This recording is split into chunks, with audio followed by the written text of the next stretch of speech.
kehidupan new normal yang tengah dipersiapkan pemerintah baik pusat dan di daerah juga membuat Dinas Pendidikan Provinsi Sulawesi Selatan menyiapkan skema protokol kesehatan jika nantinya para siswa kembali diperbolehkan belajar di sekolah. Seperti apa kesiapan Disdik menyambut new normal? Berikut kita ikuti wawancara singkat reporter kami Ayu Legiarto bersama PLT Kepala Dinas Pendidikan Provinsi Sulawesi Selatan Haji Basri SPD MPD. Silakan. Saudara, terhitung dari pertengahan bulan Maret hingga hari ini lebih dari 2 bulan para siswa belajar di rumah. Dan kini pemerintah sedang merancang kehidupan new normal yang tentunya termasuk dari sektor pendidikan tengah dipersiapkan penerapan new normal itu. Dan tentu tidak terlepas dari protokol kesehatan. Nah, saat ini saya sudah bersama dengan PLT Kepala Dinas Provinsi Sulawesi Selatan, Bapak Haji Basri SPD MPD. Baik Bapak, sejauh ini bagaimana kesiapan dari Dinas Pendidikan Provinsi Sulawesi Selatan untuk menghadapi penerapan new normal ini? Ya, jadi sebelum kita terapkan di normal ini kita lakukan beberapa kali perpanjangan masa belajar di rumah. Tadi pagi Bapak Gubernur sudah menandatangani lagi perpanjangan belajar di rumah itu sampai tanggal 4 Juni ya. Jadi dari 29 sampai 4 Juni itu ada penambahan lagi 4 hari. Nah, pada bagian lain Dinas Pendidikan itu sudah membuat skenario segala kemungkinan yang akan diputuskan oleh kementerian terkait dengan masa belajar nanti di rumah ini kalau misalnya kita melakukan pembelajaran kembali ke sekolah. Nah, pada sisi lain kita juga melakukan persiapan penerimaan siswa baru. Tentu kami dari Dinas Pendidikan juga senantiasa melakukan koordinasi lintas sektor ya, tentu dengan tetap mengharapkan selalu arahan dari Bapak Gubernur untuk mengikuti protokol kesehatan yang ada. Karena bagaimanapun juga bahwa pendidikan ini merupakan salah satu sektor yang juga berdampak atau memiliki dampak terhadap perkembangan pandemi COVID-19 ini. Nah, oleh karena itu kami sudah melakukan proses belajar mengajar dari rumah itu dengan menggunakan model pembelajaran online itu sudah berlangsung 2 bulan lebih. Nah, tentu pada sisi lain kita juga melakukan inovasi. Kita melakukan inovasi, kreativitas dan terutama nanti mempersiapkan model pembelajaran di sekolah pada saat new normal ini berlaku. Nah, oleh karena itu sekarang ini kami sementara mengkaji kemungkinan karena kami juga menunggu arahan dari kementerian. Saya kemarin lama berdiskusi melalui telepon ya dengan Direktur Pembinaan SMA Kementerian Pendidikan dan Kebudayaan. Saya minta supaya sudah segera dikeluarkan pedoman pelaksanaan pembelajaran apabila pembelajaran dari rumah ini dicabut kemudian anak-anak masuk di sekolah. Tapi ternyata sampai hari ini kementerian juga masih membahas ya, masih mengkaji kemungkinan skenario yang kita lakukan. Tapi itu tidak menyurutkan kami dari Dinas Pendidikan untuk membuat skenario sendiri sambil menunggu kebijakan pusat. Antara lain itu yang kemungkinan terjadi, kita akan melakukan model pembelajaran dengan sip-sipan itu. Jadi mungkin satu kelas itu kita bagi 2 ya, karena jumlahnya 36. Mungkin 36 satu kelas itu dibagi 2, jadi ada yang masuk pagi, mungkin ada yang masuk sore. Tapi itu nanti tetap kita menunggu arahan dan kebijakan dari kementerian sebagai pedoman yang kita akan lakukan di sekolah. Nah, yang pasti bahwa hari ini kita masuk tahapan sosialisasi penerimaan siswa baru. Kami dari Dinas Pendidikan memastikan bahwa proses penerimaan siswa baru itu untuk tahun ini full online. Jadi mulai dari proses pendaftaran, verifikasi berkas, malah sampai dari masa pengenalan lingkungan sekolah sampai dengan tes psikotes itu kita semua lakukan secara online. Nah, sambil menunggu kemungkinan kebijakan dari kementerian, kalaupun ada perubahan kita akan segera menyesuaikan. Jadi itu untuk yang kita lakukan sementara. Ya. Oke, baik. Berarti saat ini Dinas Pendidikan sendiri sudah mempersiapkan proses penerimaan siswa baru melalui online ya Pak. Jadi kalau kemungkinan dalam waktu dekat kehidupan new normal akan diterapkan di Provinsi Sulawesi Selatan sendiri, apakah penerimaan siswa baru dibuka secara offline begitu di sekolah-sekolah seperti biasa? Ya, jadi kalau proses penerimaan siswa baru PPDB kita itu, Selatan itu saya pastikan semua berlangsung online. Jadi kita akan mulai tahapannya itu di tanggal 8 Juni, itu sudah dibuka dengan model sonasi, kemudian akan menyusul oleh afirmasi dan proses jalur akademik dan perpindahan orang tua. Nah ini semua dilakukan secara online. Oleh karena itu kami juga sudah melakukan rapat koordinasi dengan cabang dinas ya. Cabang dinas 1 sampai 12, kemudian kepala sekolah, MKKS. Kami juga sudah melakukan koordinasi dengan dinas kabupaten kota ya, supaya ini kesiapan-kesiapan itu bisa kita lakukan secara baik, koordinasi berlangsung dengan baik. Nah sekarang ini sementara kita rapat dengan pihak Telkom ya, kami tidak mau ada gangguan jaringan, bagaimana Telkom mempersiapkan, karena kita nanti harapannya tidak dalam proses PPDB tidak ada siswa dan orang tua siswa datang di sekolah. Jadi semua input data, pendaftaran, verifikasi sampai dengan proses penentuan kelulusan diterima di salah satu sekolah itu semua dilakukan secara online. Oleh karena itu kami selalu meminta kepada sekolah ya, satuan pendidikan atau UPT pendidikan baik SMA, SMK supaya senantiasa melakukan koordinasi dengan cabang dinas. Malah dalam pertemuan beberapa minggu yang lalu saya minta pada semua sekolah membuat satgas khusus pengaduan terkait dengan penerimaan siswa baru ini, dan saya minta supaya setiap sekolah itu mengumumkan dua nomor yang bisa mobile 24 jam untuk menerima pengaduan masyarakat. Itu bisa dalam bentuk WA dan seterusnya. Sehingga kami berharap bahwa pelayanan cepat, akurat, dan tepat itu bisa dilakukan oleh setiap panitia yang ada di kabupaten kota, terutama di setiap sekolah. Oke, baik. Dan bagaimana dengan skema protokol kesehatan, Pak? Sudahkah berkoordinasi dengan sekolah-sekolah yang ada di Sulawesi Selatan sendiri, mengingat jika masih dalam tanggap darurat COVID-19, tentu orang tua menjadi khawatir dengan jika nantinya siswa kembali bersekolah seperti itu?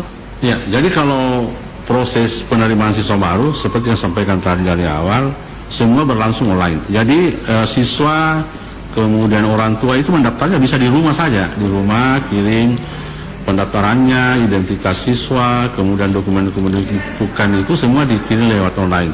Kemudian verifikasi berkas juga dilakukan secara online. Nah, jadi malah saya dalam rancangannya itu sampai tes psikotes juga dilakukan secara online. Jadi nanti anak-anak tes psikotes itu, kemudian penentuan jurusan di SMA itu dilakukan di rumah. Nah, jadi nanti akan ada suatu sistem aplikasi yang kita gunakan, itu nanti akan menentukan dia di jurusan mana. Nah, sambil menunggu keputusan dari Pak Menteri, Kementerian Pendidikan, karena hari ini ada perpanjangan lagi sampai tanggal 4 Juni. Nah, sementara proses-proses ini kan tidak bisa kita berhenti ya, proses penerimaan siswa baru tetap jalan. Tetapi kami juga senantiasa berkoordinasi dengan dinas terkait ya, dinas kesehatan terkait dengan protokol kesehatan, kemudian kebijakan-kebijakan pemerintah, dan yang paling penting adalah kita selalu menunggu dan mengharapkan arahan dari Bapak Gubernur sebagai Ketua Gugus Tugas di Sulawesi Selatan. Nah, jadi kalau misalnya ada perkembangan-perkembangan terkini, ada perkembangan terbaru, ya tentu kita selalu koordinasi kepada dinas terkait ya, dan tentu selalu arahan dari Bapak Gubernur selalu kami harapkan selaku beliau sebagai ketua tim gugus tugas di Sulawesi Selatan, karena ini terkait dengan keselamatan siswa dan keselamatan guru-guru kita. Oke, baik Bapak. Kalau bulan 5 hingga bulan 6 biasanya para siswa itu sudah masuki bulan ujian. Nah, bagaimana dengan saat ini? Kita tahu UN itu sudah dibebaskan atau dalam artian diganti nilainya untuk nilai dari setiap siswa, dan bagaimana dengan ujian-ujian lain dari siswa-siswa dari tingkatan kelas yang tidak melaksanakan ujian nasional sendiri? Ya, jadi kalau ujian nasional kan sudah selesai ya, bahwa yang pengganti UN itu nilai rata-rata rapor dari semester 1 sampai semester 5. Itulah yang menjadi nilai akhir, yang menjadi nilai ijazah. Terkait dengan yang kelas 1, kelas 2, itu juga kita berharap bahwa selama proses belajar mengajar di rumah ini belum dicabut, maka saya kira kepala sekolah dengan kewenangannya menjalankan yang namanya manajemen berbasis sekolah atau MBS, yang merupakan pedoman dalam melakukan kreativitas, ya, dalam melakukan inovasi, ya. Kepala sekolah ini senantiasa berkoordinasi dengan guru-guru lewat tentu dengan lewat online juga. Nah, kemudian guru-guru kita, ya, kemudian bersama dengan MGMP tentu sudah merancang model penilaian yang juga tidak membahayakan siswa. Saya sarankan kemarin waktu rapat koordinasi dengan MKKS bahwa semua guru-guru kita itu melakukan evaluasi secara online juga. Jadi gurunya mengirim soal, ya, dan menggunakan aplikasi Evandrita, kemudian tinggal di data, ya, siswa-siswa kita yang ikut di tes itu. Tapi tentu dengan kondisi seperti ini, semua harapan-harapan kita ini, semua mekanisme yang kita lakukan senantiasa berpedoman kepada protokol kesehatan untuk mencegah penyebaran pandemi COVID-19 ini. Oke, baik Bapak. Berarti saat ini kita hanya menunggu keputusan dari Kemendikbud kapan belajar di sekolah kembali dilaksanakan.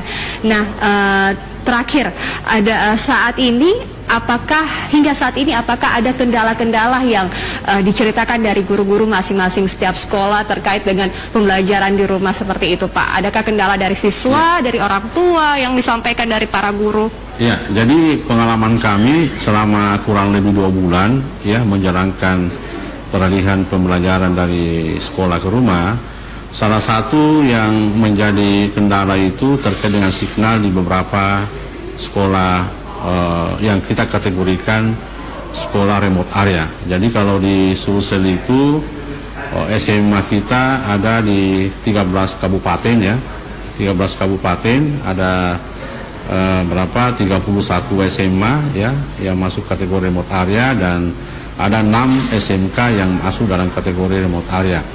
Dan ini menjadi fokus kita, walaupun kita sudah memberikan fasilitas lewat internet, ya, ada PISAT, ada komputer yang kita sudah sebarkan. Itu juga kemarin kita terbantu karena Sulsel ini lebih awal mendeklarasikan diri sebagai sekolah penyelenggara UMBK 100%. Nah, itu yang membantu selama 4 tahun terakhir, sehingga tetapi yang menjadi kendala adalah memang harus diakui bahwa sekitar 15% sampai 20% siswa kita itu terkendala oleh signal yang dalam melakukan pembelajaran online. Nah, inilah yang kita lakukan, sehingga kami berharap bahwa guru-guru kita itu melakukan kreativitas, ya, melakukan inovasi, sehingga model pembelajaran yang dilakukan oleh guru itu bisa merata, terjangkau ke semua siswa. Nah, tetapi pada bagian lain kita juga selalu berusaha bagaimana meminimalkan pengeluaran guru dan siswa. Nah, untung ada surat edaran Pak Menteri, ya, nomor 4 tahun 2020 yang membolehkan penggunaan dana BOS untuk pembelian kuota, ya, baik untuk siswa maupun untuk guru. Ini kemudian bisa meringankan beban siswa dan beban guru kita dalam melakukan pembelajaran online, karena bisa menggunakan dana BOS itu untuk pembelian kuota dan baik untuk siswa maupun guru. Nah, itu yang pertama.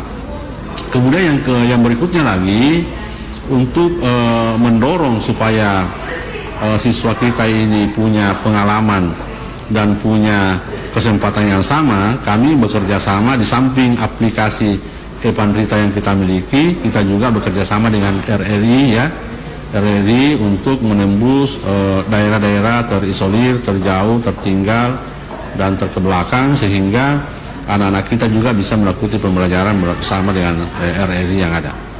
Ya. Baik. Nah, walaupun kita saat ini masih belajar di rumah, tapi tidak menutup kemungkinan para guru dan para siswa harus tetap berinovasi, berkreasi untuk menimbulkan keinginan untuk terus belajar, dan hingga saat ini memang belum diketahui kapan kita kembali bersekolah ya Pak ya. Namun jika new normal segera diterapkan, berarti para siswa akan kembali belajar di sekolah, dan untuk penerimaan siswa baru saat ini tetap online ya Pak ya.